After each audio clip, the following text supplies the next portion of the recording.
31절까지 같이 내용을 읽으면서 제가 좀 설명을 하면서 그렇게 하도록 하겠습니다. 바울이 계속해서 율법과 은혜에 관해서, 그 다음에 행위와 믿음에 관해서 아주 다양한 각도에서 우리한테 설명을 하는데, 오늘 구약에 있었던 특정한 사건을 언급하면서 왜 은혜가 율법보다 낫고 믿음으로 구원받는 것이 행위로 구원받는 것보다 나은지, 제가 설교 제목을 비교가 안 된다 그랬는데 사실 비교가 안 돼요. 상대가 안 돼요. 상대가 안 되는데 너무 답답한 심정으로 갈라디아 교인들이 다시 갈라디아 주의로 돌아가 버리니까, 일단 구원은 은혜로 받았는데 그것을 지키고 삶에 실천하는 데는 율법적으로 자꾸 돌아가니까, 돌아가는 것 자체도 문제지만, 신학적인 교리적인 입장에서도 문제지만, 그렇게 사는 삶이 얼마나 고달퍼요.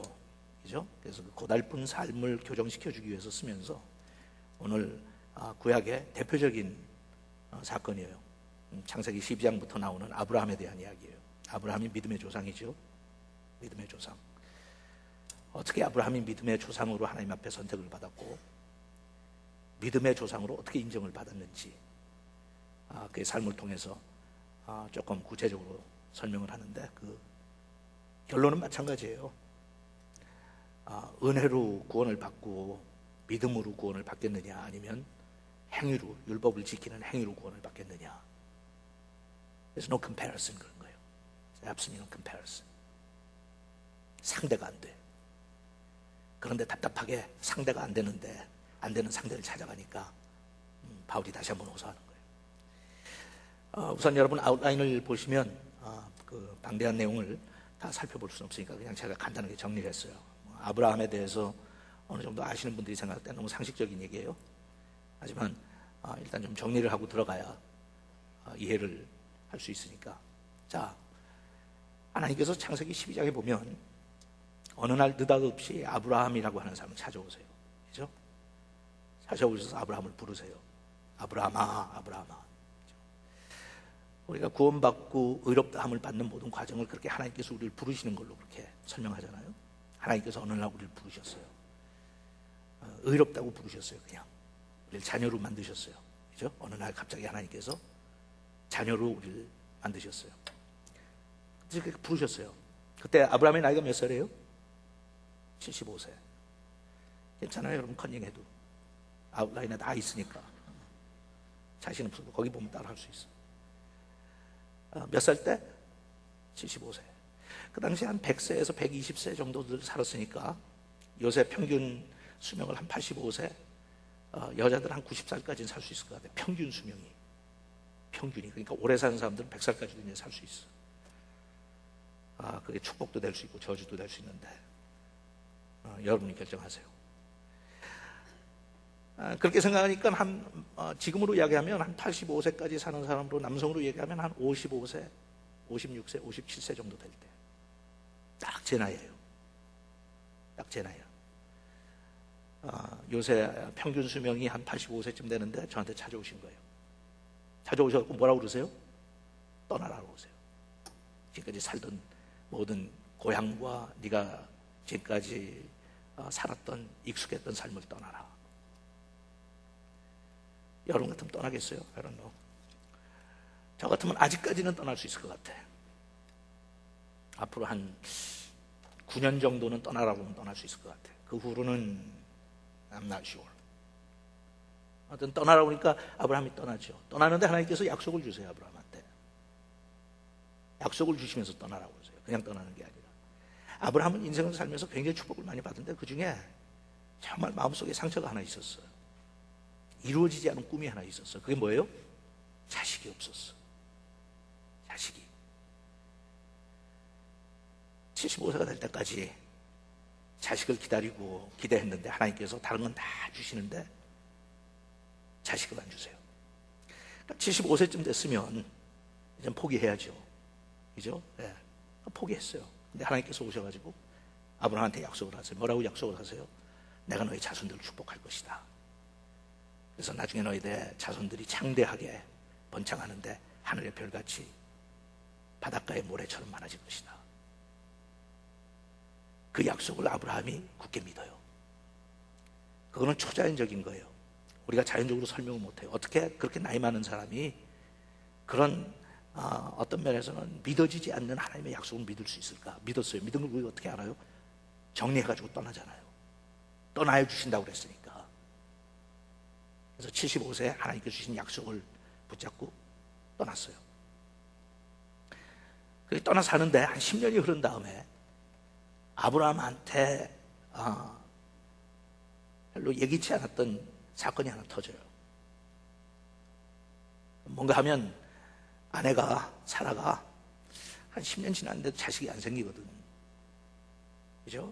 이제 좀 급해졌어. 왜냐면 남편이 죽기 전에 자식 하나 나놓고 죽어야지. 안 그러면 대책이 없잖아요. 그 재산은 누구한테 물려주고 이름이 끊기잖아요. 그러니까 하나님께서 약속은 주셨지만 가만히 생각하니까 더 이상 기다릴 수가 없는 것 같아.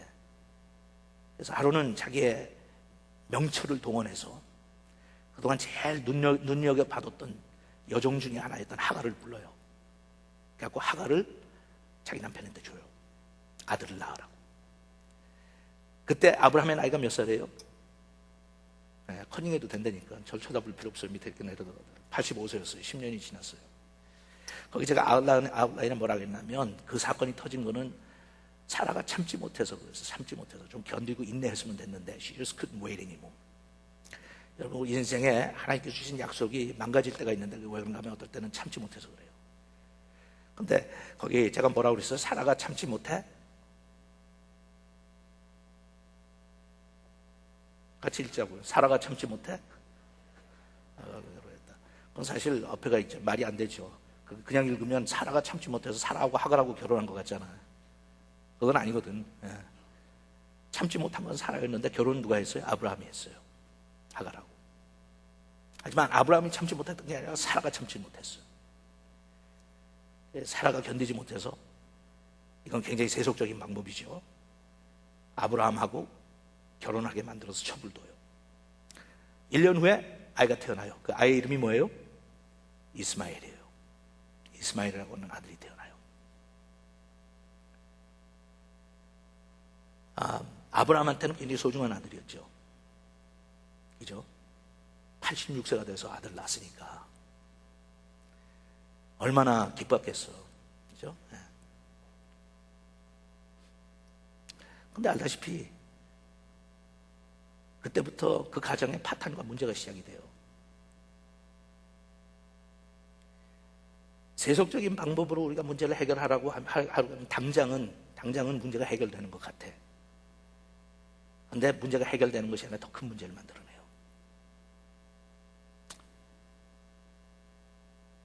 예수 믿는 사람들한테 주시는 하나님의 권면이에요. 차라리 문제를 해결하지 않았으면 더 좋을 뻔했어. 그냥 놔뒀으면. 사라가 견디지 못해서 참지 못해서 하갈을 데려다가 남편하고 결혼시켰는데 차라리 시키지 않았으면 그들의 삶 가운데는 하갈도 없었고 이스마엘도 없었어요. 그런 방법으로, 세상적인 방법으로, 인간적인 방법으로 지혜를 동원해서 문제를 해결한다고 생각했는데 더 큰 문제를 만들어놨어요. Anyway. 그러고 나서 또 한 13년의 세월이 흐른 다음에 아브라함이 99세가 됐을 때 하나님께서 다시 찾아오셔서 아브라함한테 75세 때 주셨던, 거의 24년 전에 주셨던 약속을 다시 한번 확인하세요. 그러면서 아직도 꿈을 잃지 말라고 그래요. 세상적으로 보면 되게 웃기는 것이 100세가 다 된 노인이 무슨 재주로 아이를 낳아요. 하나님께서 그렇게 확인하셨어요. 확인할 때 그 이야기를 들었던 이삭도 그랬고 사라도 그렇고 막 웃어요. 배꼽을 잡고 웃어요. 왜? 너무 웃기니까 하나님이. 너무 웃기니까. 뭐 여러 가지 거기에는 다른 의미들이 담겨 있겠지만 실성에도 사람이 웃고요. 너무 황당해도 사람이 웃고요. 어떨 때 너무 가슴이 아플 때 사람이 웃어요. 아세요? 응? 그래서 뭐라고 그러면 미치게 슬프다 그러죠. 미치게 슬프다. 어떨 때 너무 슬프면 그냥 웃어버려요. 감당이 안 되니까. 24년이라고 하는 세월이 흘렀어요. 하나님에 대해서 배신감도 굉장히 많았을 거예요. 그 배신감,